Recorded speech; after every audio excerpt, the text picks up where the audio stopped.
জয় নিতাই, জয় গৌরী, জয় জয় শ্রী রাধেশ্যাম।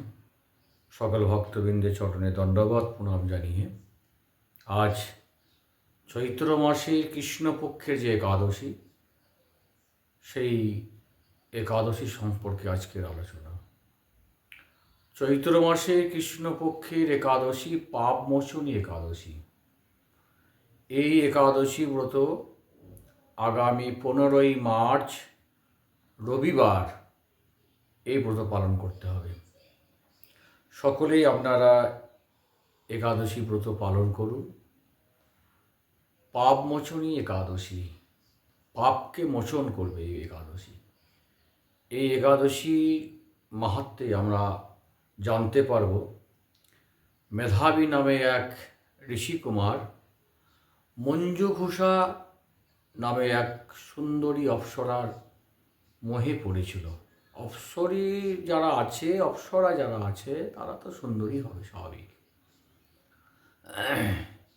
সেই অপ্সরার সাথে যখন দীর্ঘদিন ধরে বসবাস করছিল, তারপরে যখন তার চৈতন্য ফিরল, বুঝতে পারল প্রায় 56 বছর ধরে ছিল, তখন তাকে অভিশাপ দিয়েছিল মঞ্জুঘোষা। সে পিশাচ যোনি প্রাপ্ত হয়েছিল। পিশাচ একটা যোনি, সেখানে পাপ করলে সেই যোনি প্রাপ্ত হয়ে তাকে দুর্ভোগ ভুগতে হবে। আমরা সুখভোগ বা দুর্ভোগ, আনন্দ যাই হোক না কেন, আমরা যে ভোগ করি, যেখানেই ভোগ আছে সেখানেই দুর্ভোগ আছে, যেখানে ভোগ নেই সেখানে দুর্ভোগ নেই। শরীর, প্রথমত বলি, 4 রকমের শরীর আছে। দেহ, আর এখন যে কথা বলছি, স্থূল শরীর বা লিঙ্গ শরীর। স্থূল শরীর, এরপরে সূক্ষ্ম শরীর, তারপরে কারণ শরীর, তারপরে মহাকারণ শরীর। মহাকারণ শরীর সম্বন্ধে আমাদের মতো মূর্খের কথা বলা যাবে না, যাই হোক। স্থূল শরীর, এই স্থূল শরীরে পঞ্চ কর্মেন্দ্রিয়, পঞ্চ জ্ঞানেন্দ্রিয়, রূপ, রস, গন্ধ, স্পর্শ, শব্দ এবং পঞ্চভূত ক্ষিতি অপ্তেজ মরুদ্গম এবং মোট বুদ্ধি চিত্ত অহংকার, চতুর্বিংশতি অর্থাৎ 24 তত্ত্বের এই দেহ, স্থূল শরীর। স্থূল শরীর দেখা যায় স্বাভাবিকভাবে সমস্ত ক্রিয়াকর্ম ইন্দ্রিয়ের মধ্য দিয়ে সব কিছু চলে। এরপরে সূক্ষ্ম শরীর। সূক্ষ্ম শরীরে কিন্তু মন, বুদ্ধি, চিত্ত, অহংকার থাকে। স্থূল শরীর থেকে সূক্ষ্ম স্বপ্নবৎ অবস্থা যেমন হয়। তারপরে কারণ শরীর, সেখানে বুদ্ধি থাকে না। যেমন জাস্ট এক্সাম্পল, যেমন জলটাকে যদি আমরা স্থূল শরীর ধরি, জল থেকে যে বাষ্প হয় সেটাকে যদি সূক্ষ্ম শরীর, জল থেকে বাষ্প হলো, সেটা সূক্ষ্মে পৌঁছালো। এবার জলে যে অণু, জলে যে সংকেত H2O, অর্থাৎ 2টো হাইড্রোজেন এবং 1টা অক্সিজেন, এটা কারণ। এইটা জাস্ট এক্সাম্পল। তাই স্থূল শরীর, সূক্ষ্ম শরীর এবং কারণ শরীর, এই শরীরেই আমাদের দেহাত্মবোধ থাকছে। ইন্দ্রিয়ের দ্বারা আমরা সমস্ত কিছু ভোগ করছি। সুখভোগ, দুর্ভোগ, কষ্ট, আনন্দ সব ইন্দ্রিয়ের মধ্যে দিয়ে হচ্ছে। সেই ইন্দ্রিয় থেকে শরীর। এবার অর্জুন শ্রীকৃষ্ণকে প্রশ্ন করেছিল, কে যেন সবলে সদা করে আকর্ষণ, করায় মানব গণে পাপ আচরণ, অনিচ্ছায় বাধ্য হয় কেন বা তাহার, কহিয়া ঘুচাও কৃষ্ণ মনের আধার। ভগবান তার উত্তরে বলেছিল, রজগুণ জাত সেই নাম তার কাম, অপূর্ণ সদায় রয় মহাপাপ ধাম, প্রতিহত হলে কাম ক্রোধ নাম ধরে, মোক্ষপথে কাম শত্রু মানব অন্তরে,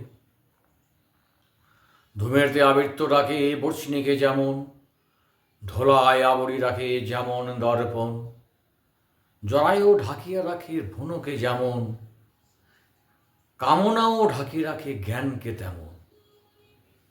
সত্য নহে কামসম, জ্ঞানীর অপর ভোগে তৃপ্ত নহে যথা বৈশ্যানর।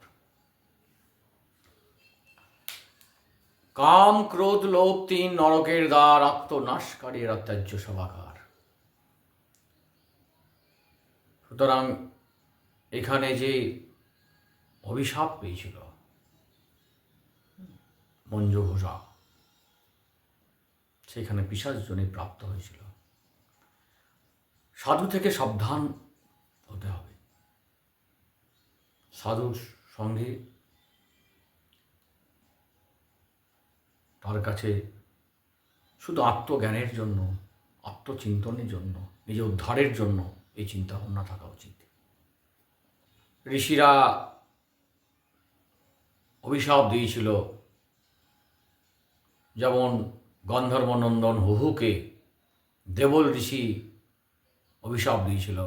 জলকেলি করছিল ত্রিকুট পর্বতে যে সরোবরে, সেখানে দেবল ঋষি স্নান করতে নেমেছিল। সে অপ্সরাদের, সুন্দরী অপ্সরাদের সাথে জলকেলি করে তাকে কিন্তু অভিশাপ দিয়েছিল এবং সে নক্র জন্ম পেয়েছিল। সে গজনক্রে যে উপাখ্যান, সে গজনক্রের উপাখ্যানে আমরা কিন্তু সেটা জানতে পারবো। নক্র অর্থাৎ কুমির জন্ম পেয়েছিল। এবং ইন্দ্রধর্মকেও অগস্ত্য মুনি গজ হও বলে তাকে অভিশাপ দিয়েছিল। নারদ অভিশাপ দিয়েছিল কুবেরের পুত্র মণিগ্রীব ও নল কুবেরকে। সে নন্দের আলয়ে জমাল অর্জুন বৃক্ষ হয়েছিল। তাই যাই হোক, এরকম অনেক প্রমাণ আছে। আমাদের উদ্দেশ্য একটাই হবে, সেটা হচ্ছে ঈশ্বরের চরণে প্রেম ভক্তি লাভ করা। এই দেহ মন বুদ্ধি শুদ্ধ করতে হবে ভগবানের ভজনের মাধ্যমে, ভগবানের নামের মাধ্যমে। সব সমস্যার সমাধান একটাই, হরে কৃষ্ণ নাম। ভগবানের নাম করতে হবে, ভগবানের চরণে প্রার্থনা করতে হবে, যেন আমাদের তমগুণ রজগুণ থেকে সত্যগুণে হয়। সত্যগুণ ছাড়া ভগবানের ভজনা সম্ভব নয়। মনকে শুদ্ধ যতক্ষণ পর্যন্ত না হবে, ভগবানের ভজনা হবে না। শুদ্ধ মন যদি না থাকে, ভগবানের সেবা হবে না। তাই এই সকল ইন্দ্রিয়কে, সমস্ত কিছু বহির্মুখ থেকে অন্তর্মুখী শুদ্ধতা করার জন্য একাদশী ব্রত অবশ্যই দরকার। একাদশী ব্রত প্রত্যেকেই পালন করবেন। এখন অনেকেই প্রশ্ন করে যে কোন একাদশী ব্রত থেকে শুরু করব, যদি 4টে একাদশী ব্রত করি। এরকম কিন্তু ব্যাপারটা নয়। একাদশী প্রত্যেকটাই সমান মাহাত্ম্য আছে। তাই 4টে করলাম, বাকিগুলো করলাম না, এরকমটা কিন্তু নয়। খুবই ভক্তিপূর্ণ সহযোগে একাদশী ব্রত পালন করতে হবে। এবং একাদশী ব্রতে নিয়ম তো সকলেই জানে। যারা নতুন করবেন, আগে অনেক বলা আছে, জেনে নেবে, তবু একটু বলি। তার আগে, একাদশীর আগে বা একাদশীর পরে নিরামিষ আহার, যারা সম্পূর্ণভাবে নিরামিষ আহার গ্রহণ করে তাদের ক্ষেত্রে কিছু না। যারা হয়তো আমিষ এবং নিরামিষ উভয়ই গ্রহণ করে, তাদের ক্ষেত্রে বলবো একাদশীর আগের দিন এবং একাদশীর পরের দিন সম্পূর্ণভাবে নিরামিষ আহার গ্রহণ করতে হবে। পরদাগমন, পরের বাড়ি অন্ন গ্রহণ করা যাবে না। তারপর একাদশী ব্রতের দিনে যে যেমনভাবে পারবে সেই ব্রত পালন করবে। সর্বনিম্ন মিনিমাম সেটা হচ্ছে পঞ্চরবি শস্যকে ত্যাগ করা। সে পঞ্চরবি শস্য ত্যাগ করবে, সেই সাথে ভগবানের নাম করবে, ভজনা করবে, শাস্ত্র অধ্যয়ন করবে, তুলসীকে জলদান, তুলসী পরিক্রমা, তুলসী নাম গান কীর্তন, সারাদিন ভগবানের নাম করতে হবে। এটাই হচ্ছে একাদশী। তার নিকটে বাস, উপবাস মানে তার নিকটে বাস। সেই ব্রত আগামী 15ই মার্চ রবিবার এই ব্রত সকলেই পালন করুন। এখন পাপমোচনী একাদশী ব্রতের যে মাহাত্ম্য, সেই মাহাত্ম্য পাঠ সকলেই মুখ্য মনোযোগ সহকারে শ্রবণ করুন। এই মাহাত্ম্য একাদশীর দিনে আপনারা শ্রবণ করবেন অথবা নিজে একাদশীর মাহাত্ম্যটা অধ্যয়ন করবেন একাদশীর দিনে।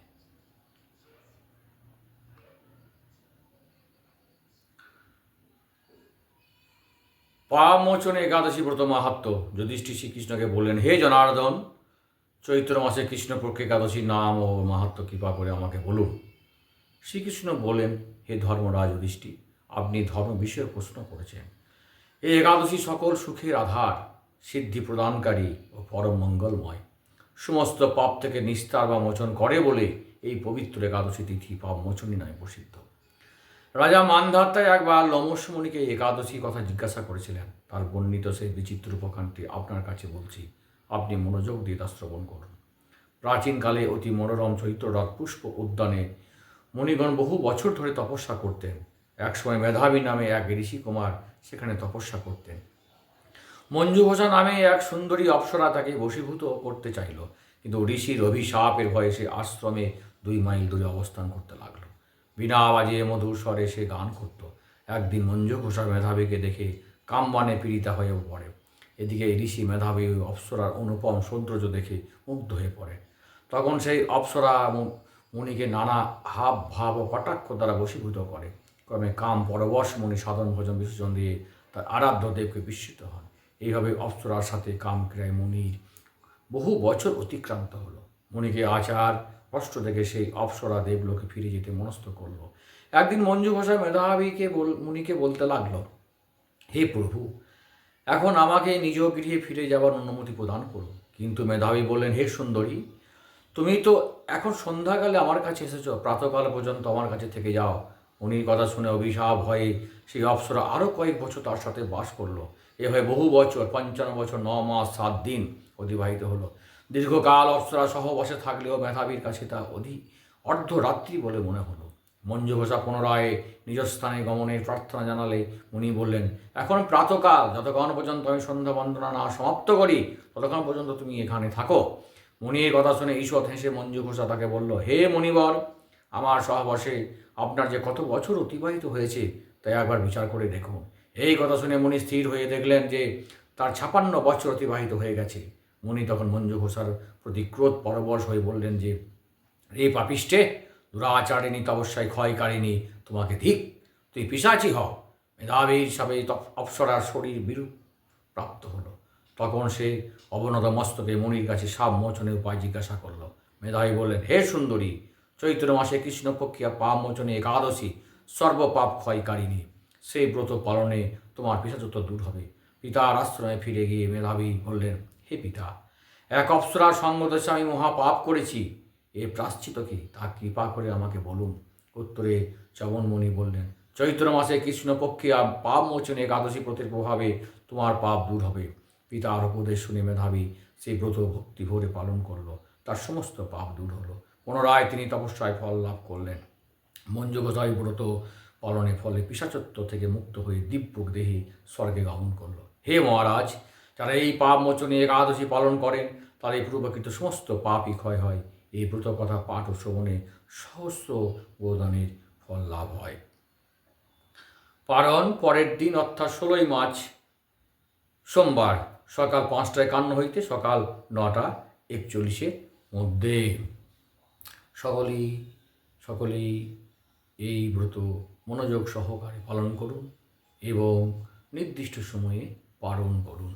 হরে কৃষ্ণ কৃষ্ণ কৃষ্ণ হরে হরে, হরে রাম রাম রাম হরে হরে, হরে কৃষ্ণ কৃষ্ণ কৃষ্ণ হরে হরে, হরে রাম রাম রাম হরে হরে, হরে কৃষ্ণ কৃষ্ণ কৃষ্ণ হরে হরে, হরে রাম রাম রাম হরে হরে।